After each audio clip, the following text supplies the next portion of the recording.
I've been thinking a lot about what it was like for me when I was a young mom, and I know I was constantly looking to older women who were further down the road and wanting those little gems of wisdom that would give me more confidence and peace about my parenting as I navigated the years of pregnancies and infants and toddlers. And of course, you've probably discovered that even the most experienced moms who seem like they have it all together generally don't have a guidebook that they can hand you that will tell you exactly what to do. So much of parenting is genuinely learned just by doing it. But there was something that I was doing yesterday while I was driving and thinking about certain situations in my life that is a mental habit I've trained myself to do.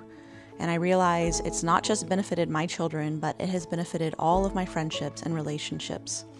And that is when I'm thinking of a situation and a person's actions towards me, I have learned that if my initial reaction is to judge them based on the motive that I've assigned to them, learning to look at the situation through someone else's viewpoint and what could cause them to act that way that has nothing to do with an attack on me, but rather is a reaction to something that is happening to them.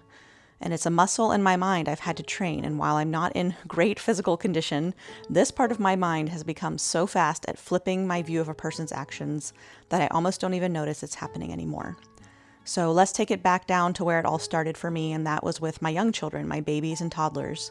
So often as a young mom, I would take their actions, whether it was whining or crying or making a mess or whatever, as an attack on myself. And I know that sounds so silly to say, but it really does feel like that when you're in the trenches of parenting. It feels like everyone in your house is purposefully trying to keep you from doing what you'd really like to do or what you feel like you need to do. And it's easy to start taking it really personally. And maybe this is not a struggle for everyone, but I know that it felt like a struggle for me, and it can still feel hard.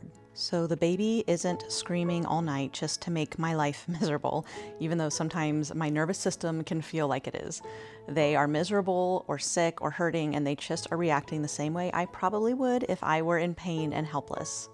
And my kids aren't making messes like licking freshly cleaned windows because they're not thankful or because they don't notice those things. Their brains are just operating on a totally different plane, one that is curious and wondering and trying things out and seeing what will happen. And this totally different plane is one that a wise person once said we should adopt more of as a viewpoint in life if we want to understand the purpose of it. So realizing these things about people, about my kids, may not change the outcome of what I do. I may still have to help a toddler take a nap because they need it. I may still have to give a consequence for a sibling who hurt their other sibling. We may still have to set boundaries with family members or change our relationships with them because of our children. We may still have to stop spending time with a friend who isn't respecting our friendship. And we will still have to call wrong wrong, even though we start to understand that people in this world are in really hard situations, and the human part of us knows that pain can cause us to do things we couldn't have imagined. But something does change in our own hearts and minds, and that is that the anger or frustration or hostility or insecurity we felt before has been changed by looking at other people through a different lens. And then we are able to extend patience and kindness and gentleness and compassion to people who are struggling, not just with our words and actions, but actually in our thoughts. Whether it's a toddler who doesn't want to help clean up a room, or a friend who in their own insecurity talked about us behind our back. And the amazing thing is, as we practice being more kind and gentle with other people in our minds, we start being a little more kind and gentle to ourselves.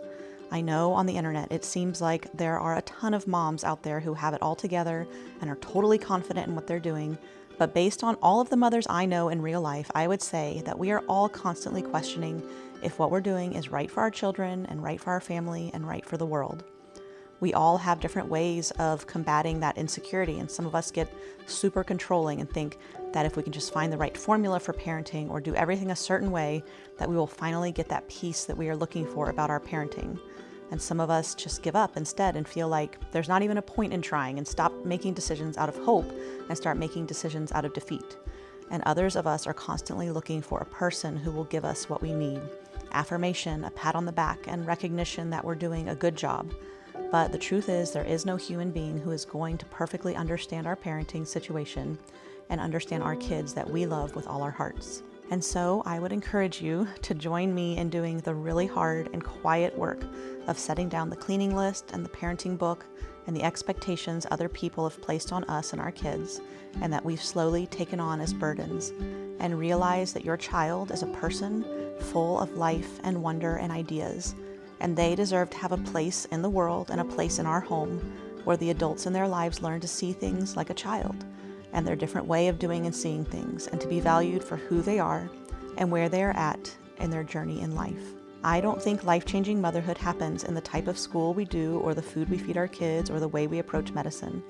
It happens in the way we teach ourselves and our kids to view people with kindness and compassion, to not judge through a lens of pride or hostility, but through a lens that considers what they are going through in life right now that we can't even see.